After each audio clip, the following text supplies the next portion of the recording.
निकल हमारे घर से। करे ये सिखौला मैंने बाबूजी हमनी के।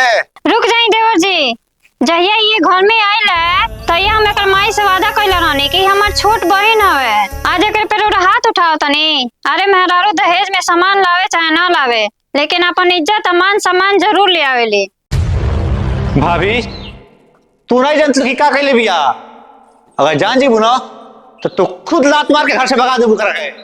अरे शंका कौन गलती को देले बिया। तार मर्दे के मालूम चलिए का करबो। सीधे तलाक दे दे।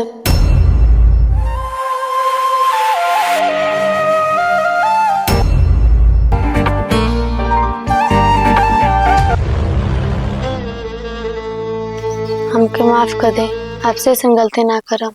ना रे, ये गलती हम दोबारा ना करब। ते जवन पत्तल में खैले वही पत्तल में छेद कर डाले। ते आगे पता नहीं का करबे। तोर आगे हाथ जोड़तनी। ते हमारे घर से चल जाओ।